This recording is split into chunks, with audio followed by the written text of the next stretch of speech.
tes yeux et tu me donnes ta main. Bonjour Aimé. Tu veux que je ferme mes yeux et que je te donne... Oh, bah alors quoi? T'as oublié tes oreilles ce matin? Tu fermes tes yeux et tu me donnes ta main. Il ferme ses yeux, il donne sa main. Et le vieux bonhomme, il y met sa grosse pogne de paysan. Et puis à son tour, il ferme les yeux et il se met à réciter une sorte de poème. Raser les forêts et la terre, si bien que nul insecte, nul oiseau, nul mot ne trouve un endroit où se cacher. Faites cela et plus encore. Je ne crains pas votre tyrannie. Je ne désespère jamais, car je garde une graine, une petite graine vivante que je protégerai et sèmerai à nouveau. Il ouvre sa main et il y dépose une poignée de graines. L'orge, ça doit faire un peu plus de 10 ans, parce qu'on a fait du mélange comme ça. Autrement, le seigle, on le sème, ça fait plus de 20 ans. Ouais, le seigle, et puis le blé, le blé c'est pareil, c'était Darius, c'était une variété qu'on semait dans les années 70. Voilà. Darius, là. Celle du blé cultivé sur la ferme, et ça, c'est une partie qui est gardée pour ressemer, là. Pour ressemer pour la semence de l'année prochaine. Ça fait à peu près donc 20 ans qu'on ressème. Et puis, donc avec la même semence, donc les rendements qui ne baissent pas, parce qu'on fait beaucoup, avec la semence ancienne, on fait beaucoup plus de rendement qu'avec de la semence nouvelle. Parce qu'il y a des bios qui ont acheté de la semence nouvelle de printemps, mais ils n'ont rien fait, quoi. Ils n'ont pas fait grand-chose parce qu'elle ne se trouve pas adaptée au terrain, quoi. À la région et au terrain, la semence, elle doit venir de peut-être des plaines de la Beauce ou de je ne sais pas d'où. Et puis du coup, donc qu'elle n'est pas adaptée au sol, quoi. Alors du coup, elle rend moins. Mais là, mais en bonne année, on fait des rendements qui sont bien, quoi. Et puis moi, en fait, ce qui m'intéresse, c'est de faire du grain pour les vaches. Il faut que j'ai assez du grain et de la paille pour empailler mes vaches. Après, d'une année ou l'autre, que ça rende moins ou plus, c'est pas grave.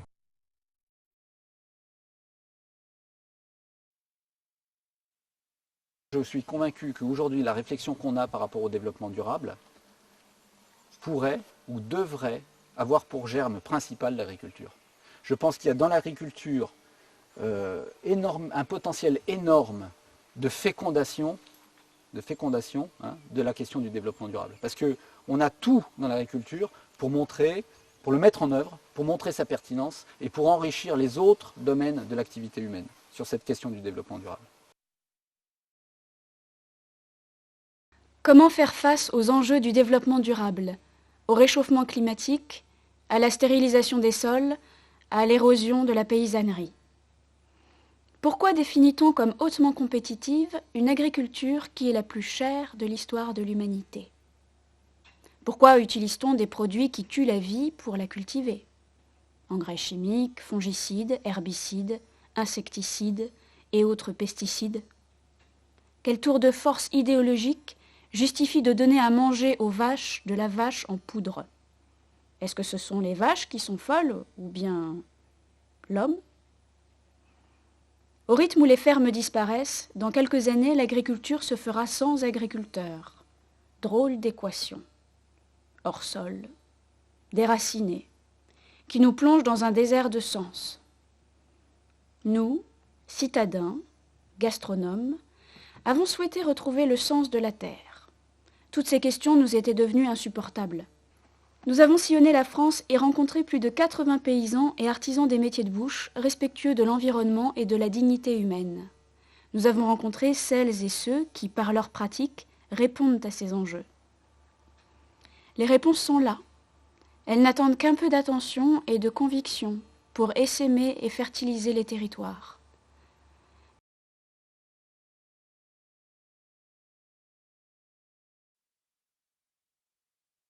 Je pense que s'il y a un débat, il est là.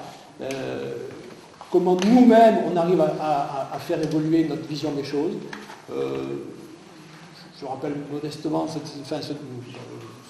truc m'a marqué. Moi, c'est Raji Ramena qui a écrit le livre « Quand la misère chasse la pauvreté ». Donc c'est un type qui a fait une sacrée bascule intellectuelle et qui était un diplomate, etc. Et lui-même, il reconnaît qu'il a mis 15 ans à remettre en cause l'idée même de développement. Donc c'est un cheminement intellectuel très long. Moi je m'en rends compte, j'ai l'impression d'avoir franchi des étapes, mais je vois que j'ai encore beaucoup de chemin à faire. Bon, il n'y a rien de positif et de négatif là-dedans, il n'y a pas de valeur meilleure que l'autre. Et je pense que dans ce cheminement, il faut se débarrasser de cette idée qu'il y a des bons et des mauvais. C'est-à-dire qu'il y a des bons paysans, des mauvais paysans. Je crois qu'on est tous victimes de l'éducation qu'on a eue. C'est-à-dire qu'on est né dans ce milieu-là, on est né dans cette culture du pétrole et des énergies faciles, où on nous a fait croire que tout était possible. C'est-à-dire que tout problème allait trouver une solution technique. Et que, voilà... Et c'est vrai que l'agriculture est tombée dans ce travers. Donc, pour parler d'agriculture, je trouve que l'exemple breton est assez parlant. On s'est mis à faire du porc à outrance, dans une bonne intention, nous faire manger du cochon à pas cher. C'est vrai que c'est pas cher. Bon, après on a vu qu'il y avait des inconvénients. Alors au lieu de réfléchir et de modifier un peu notre comportement, eh bien non, on fait des usines pour traiter le lisier. Ces usines sont classées Céveso. C'est-à-dire qu'au lieu de régler le problème, on en crée un autre. Etc., etc., etc. Donc on voit bien que ce n'est pas des solutions techniques qui vont sortir de là, que c'est un changement de mode de pensée, tout simplement. C'est-à-dire qu'une réorientation de remettre en cause notre alimentation, notre façon de travailler, notre rapport à l'argent, notre rapport à la richesse, notre rapport au beurre. Enfin, le débat est large. Et notre culture occidentale pense que la nature est à notre service.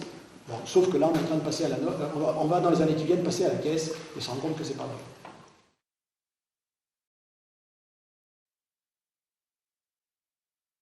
On n'a pas de culture scientifique adaptée au monde vivant. Et on n'a pas d'outils techniques adaptés au monde vivant. Moi, j'ai fait des études, après le bac, j'ai fait un DEUG de sciences de biologie, sciences de la nature et de la terre. Bon, j'ai compris à ce moment-là qu'on n'avait que des moyens de mort pour comprendre le vivant. Alors ça sert, mais pour étudier la vie, vous faites quoi? Vous prélevez des cellules, vous les coupez en rondelles, vous les mettez sous verre. On a du mal à comprendre le vivant in situ. On est dans des limites à la fois intellectuelles et technologiques pour comprendre le monde du vivant. Ça, c'est vachement important parce qu'il y a pourtant des façons de comprendre qui sont tout aussi scientifiques, mais qui ne passent pas par l'analyse. Et là, ça nous en renverrait sur un débat presque philosophique et de vision des choses, mais on peut aborder ces questions-là par une vision globale. Et on a besoin de l'analyse, ce qui coupe en rondelles. Mais on ne doit pas perdre de vue la vision globale des choses. Et se souvenir que la vache est un ruminant. Sinon, effectivement, on fait de la vache folle.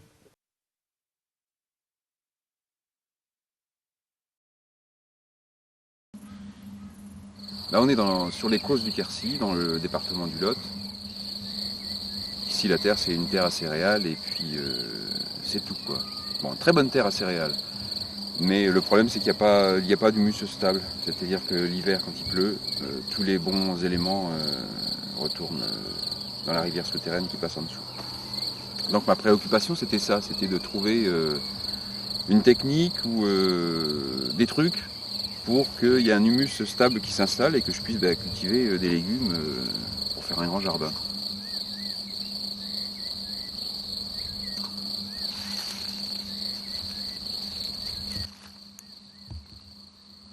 Donc voilà ce qu'on appelle le BRF, donc le bois raméal fragmenté. Ça se présente comme ça.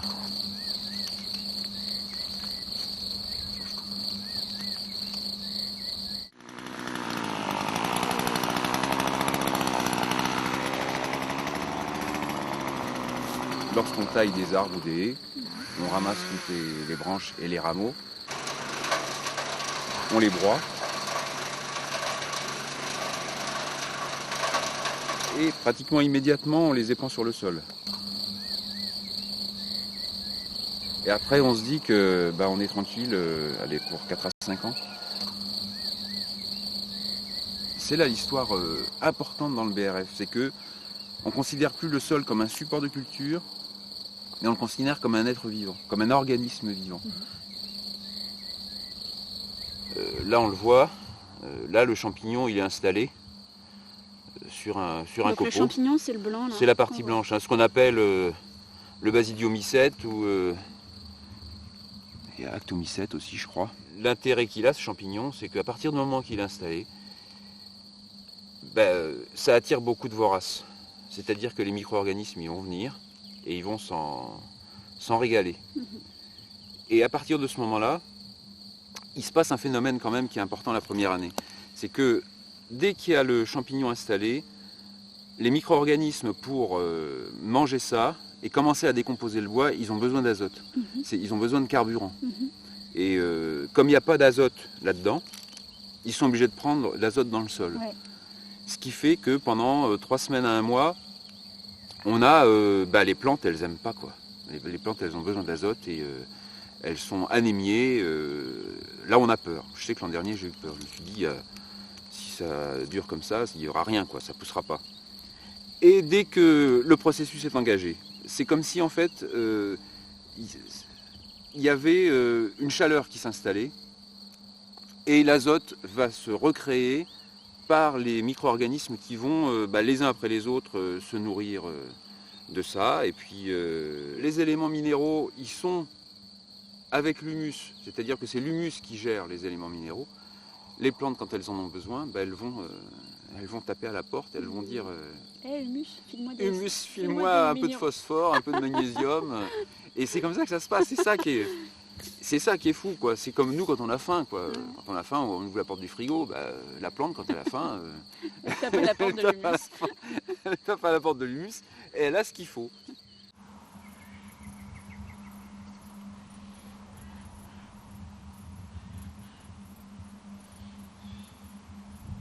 Il y a vraiment plein d'intérêts dans cette histoire-là. C'est que on gère l'eau, c'est-à-dire qu'on n'arrose pas. On n'a pas besoin d'arroser parce que c'est le sol lui-même, avec ce qu'on lui a apporté, qui est vivant, qui met en place un système comme une chaîne alimentaire, enfin on appelle ça une chaîne trophique. Et tous les organismes se nourrissent les uns les autres. Et on arrive à un truc qui tourne tout seul. Et l'eau, elle est là, et puis on n'a pas à s'occuper de ce problème. C'est le sol qui s'en occupe. Alors le sol, il travaille pour nous, il se structure tout seul. Il a l'eau pour nourrir ses plantes. Et en plus, il y a un truc qui est merveilleux, c'est que le sol, il génère ses propres médicaments. Il se soigne lui-même et il soigne les plantes. Là, j'ai des fèves, il n'y a pas de pucerons dessus. Les fèves, quand j'en faisais dans l'autre jardin, qui est un jardin classique, jardin familial, dès qu'elles avaient des fleurs, dès qu'il faisait un peu chaud, les pucerons, bon, les coccinelles, elles aiment bien, mais là, il n'y a pas de pucerons, donc les coccinelles, elles n'ont pas de pucerons à manger. Mais ça indique qu'il se passe quelque chose, quoi. Bon, l'an dernier, j'ai fait des tomates. Les tomates n'ont jamais éclaté sous la pluie, alors qu'en général, ça n'aime pas les pluies d'orage. Et donc, c'est quand même bien, c'est démontré maintenant que quand on laisse faire le sol et qu'on le respecte et qu'on considère que c'est un être vivant, vraiment, on n'a pas grand-chose à faire. Hein. Vraiment pas grand-chose. Enfin, moi, en tout cas, je sais que ça a bouleversé tout mon rapport à la Terre.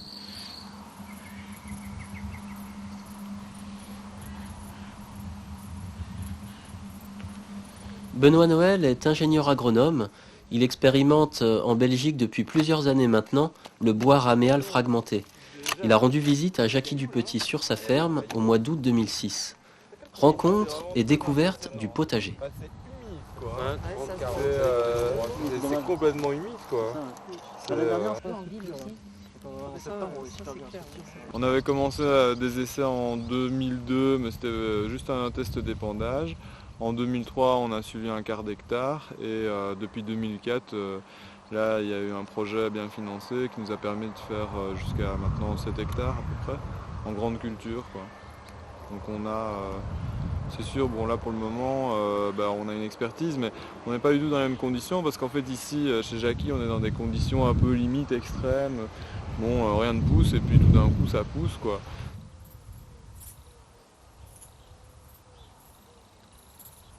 Moi je suis sur des sols qui sont excellents, très bon rendement, et on essaye de jouer aussi sur les paramètres environnementaux que sont l'érosion d'une part et d'autre part les problèmes de lessivation des nitrates. Et le BRF permet justement de retenir ces nitrates dans les premiers centimètres du sol et d'augmenter les taux d'humus et de refaire vivre toute une vie, vers de terre, micro-arthropodes et autres, qui vont amener notamment à multiplier par 3 voire 4 la capacité d'infiltration des sols. Donc comme il y a plus de trous, de verre, etc., eh bien, l'eau s'infiltre jusque 3-4 fois plus vite, et donc ça évite d'avoir en fait une érosion, quoi, parce que l'eau qui ruisselle en surface emporte les terres. Est-ce que le fait de laisser du broyat épandu pendant 2 mois et demi à peu près, où on bénéficie du lessivage par les pluies, est-ce qu'il n'y a pas une action de la descente de certains éléments nutritifs lessivés du bois qui vont dans le sol et qui peut-être, je sais pas, peut-être vont nourrir des organismes qui sont vivants mais qui sont à une certaine profondeur, et que le travail de structuration du sol en fait commence par le bas? C'est une question que je me pose.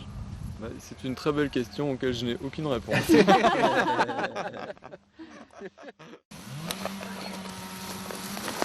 Bonjour Muriel. Bonjour. Alors t'es une voisine de chez Jackie? Oui, à peu près un quart d'heure sur la vallée d'en face. Et je viens voir si le bois raméal peut être installé chez moi.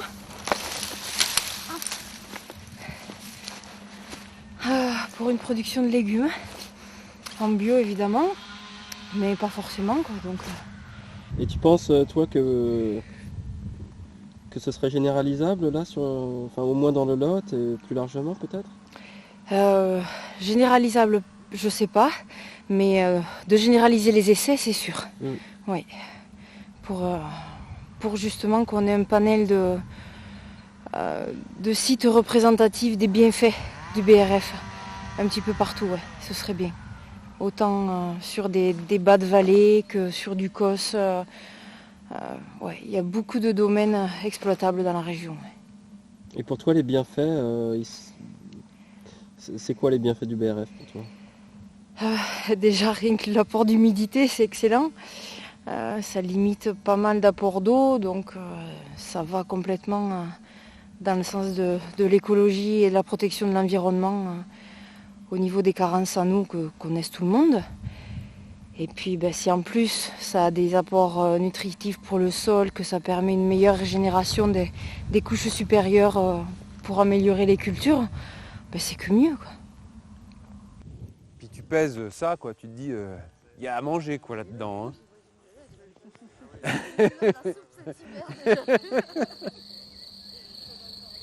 Moi je sais que tous les matins je viens là et je suis toujours émerveillé, quoi. Ça m'angoisse parce que je me dis, comment ça marche?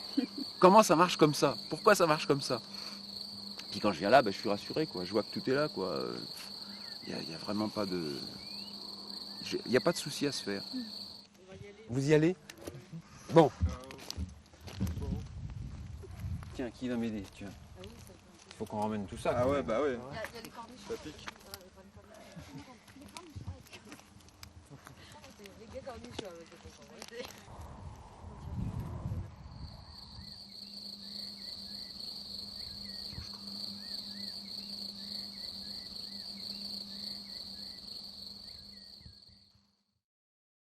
Alors il est parti, il a marché pendant des jours et des jours. Et puis un beau matin, au détour d'un sentier, il s'est trouvé en face d'un champ de blé. Et ce champ de blé lui rappelle férocement son propre champ de blé. Et là, il est pris d'une nostalgie. Il s'avance dans le champ, il s'assied par terre, il met la tête dans ses mains et il se met à pleurer. Mais là, au bout d'un moment, il se rappelle des graines du vieil aimé. Alors pour voir, il en prend une et il la plante. Et à l'instant où la graine s'enfonce dans le sol, il entend un chant porté par le vent. Ah, ah, ah, ah,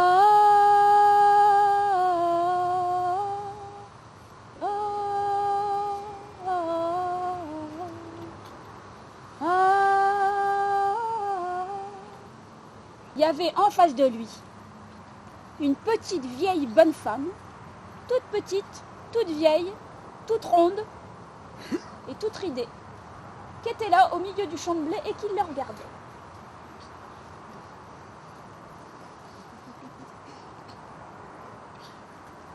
C'est vous qui avez chanté cette chanson ? Jeanne Pouic, c'est bien cela ? Non. Non, personne ne chante ici, ni homme, ni femme. Ne me prenez pas pour un fou. Ne me prenez pas pour un fou, j'ai entendu quelqu'un chanter. Ah oui. Ce que tu as entendu là, mon garçon, c'est autre chose. Ce que tu as entendu là, c'est le Navoti. Le Navoti, mon garçon, c'est le chant de la terre. Si la terre a été cultivée avec amour et confiance, alors elle se met à chanter son Navoti. Profites-en bien, mon garçon. Il n'y en a plus beaucoup des chants qui chantent le Navoti. Mais là, tu as de la chance. Cela fait des années qu'il est cultivé par le même paysan avec une confiance. C'est pour ça que tu peux l'entendre chanter. Bon, oui. File. Allez, file, Pouic. Elle t'attend. Elle t'attend.